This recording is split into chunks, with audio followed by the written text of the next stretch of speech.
Le syndicat des enseignants libres authentiques du Sénégal a abrité à l'école élémentaire Martin Seck la fête du 1er mai, une forte mobilisation des militantes et militants du dit syndicat.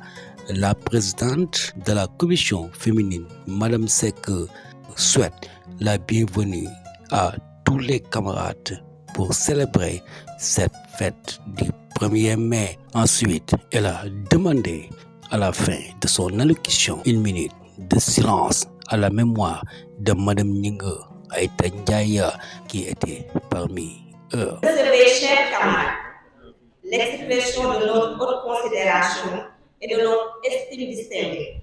Je ne saurais terminer sans adresser une mention toute particulière à nos braves dames, nos Amazones, véritables piliers de notre dynamique pour leur courage, leur dévouement et leur engagement sans faille.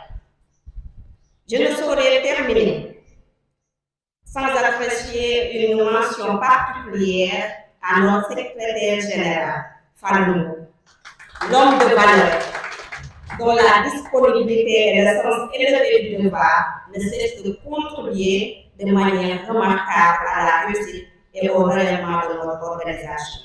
Il ne ménage aucun effort pour accompagner, soutenir et faire avancer nos actions avec efficacité et détermination.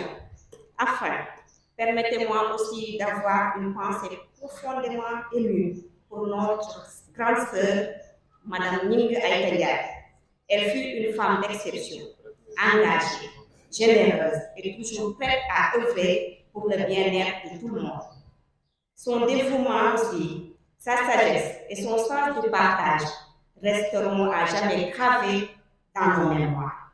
À travers ses actions et les valeurs qu'elle nous a transmises, elle contribue à vivre parmi nous et d'inspirer chacune de nos démarches.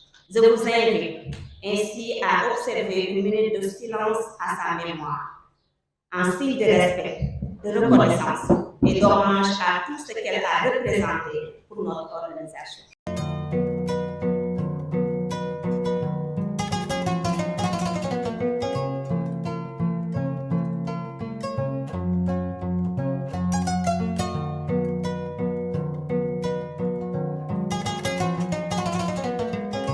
Le secrétaire général du syndicat, M. Falilou Mboup, revient largement sur le choix du thème la résilience de l'enseignant face aux défis du numérique.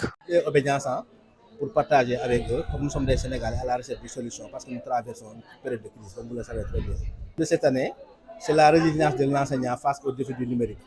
Vous n'êtes pas sans savoir qu'actuellement, on dit que les analphabètes du 21e siècle, c'est ceux qui ne savent pas manipuler l'ordinateur. Donc nous sommes des enseignants, nous travaillons avec les élèves, et tout le monde est numérique, partout on trouve le numérique. Maintenant, pour ne pas laisser trop le numérique prendre le dessus sur nos pratiques quotidiennes, nous devons être résilients par rapport à ce numérique-là, pour être au chef, parce que les enfants maîtrisent le numérique. Quand c'est un maître qui enseigne le numérique, qui enseigne à l'école, il peut y avoir un élève qui maîtrise plus le numérique que lui. Maintenant, si l'enseignant n'est pas résilient, ça va créer des problèmes. Comme on dit, il faut chercher long comme un bras et enseigner court comme un doigt. Donc nous devons nous approprier le numérique, prendre toutes les bonnes pratiques afin de pouvoir mener à bien nos apprentissages à l'école, pour ne pas laisser le numérique prendre le dessus sur nos pratiques de classe. Voilà pourquoi on a pris un thème très intéressant qui intéresse tout le monde et qui est d'actualité. Vous n'êtes pas sans savoir que même l'État, le ministère de l'Éducation nationale, a lancé une formation en numérique de tous les enseignants. Il y a une plateforme, les enseignants s'inscrivent à partir de cette plateforme-là. Il y a des référents numériques dans tous les académiques et tous les IF qui sont chargés de faire la formation au sein des écoles pour pouvoir toucher tout le monde. Pourquoi nous interpellons l'État à mettre les moyens qu'il faut, parce qu'il y a des écoles qui n'ont pas de connexion Internet.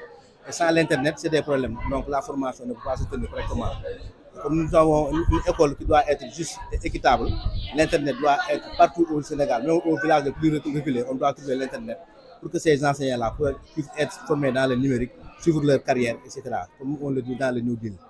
Le chef de cabinet du ministre de l'Environnement, M. Cheikh Gueye, enseignant de profession se dit satisfait et réclame son appartenance dans le corps des enseignants. Le chef de cabinet remercie l'ensemble des camarades du CLC authentique et se félicite de cette invitation. On a parlé du défi lié à la résilience de l'enseignant par rapport au défi du numérique. C'est un thème très intéressant. Je sais que M. Beng va en parler comme il le faut. Et moi, je tenais juste à insister sur un fait.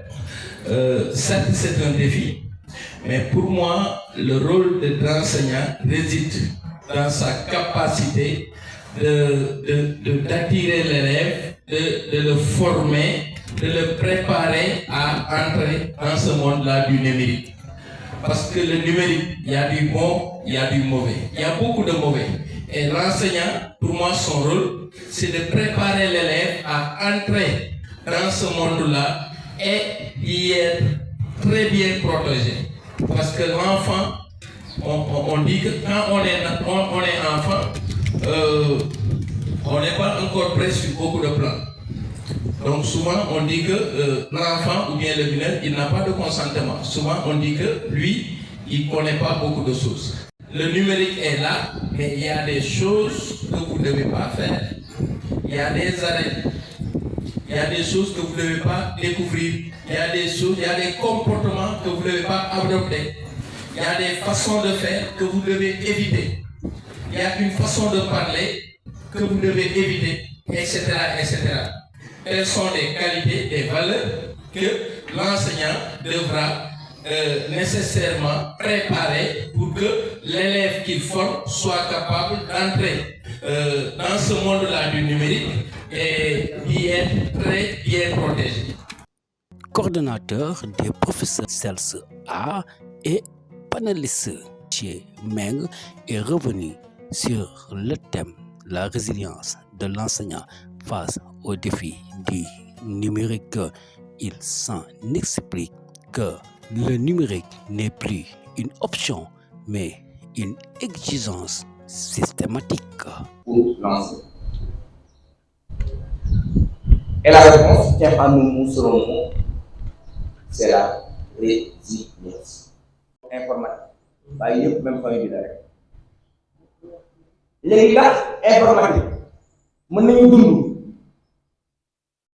te duñ ko def ñàkk ko defal c'est-à-dire que jàngale bu njëkk bi ma ne classe comme nga jàngale bu njëkk ñu jàpp ni jamono ji toll nii kenn mënu ko def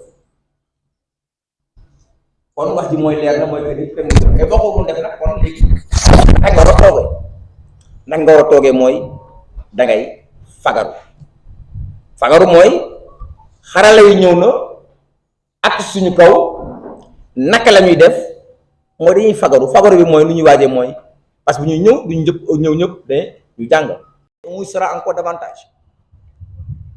Alors je dis quand je prends pratiquement le monde éducatif comme une mutation sans précédent et selon l'UNESCO 74% de la population mondiale utilise Internet en 2025.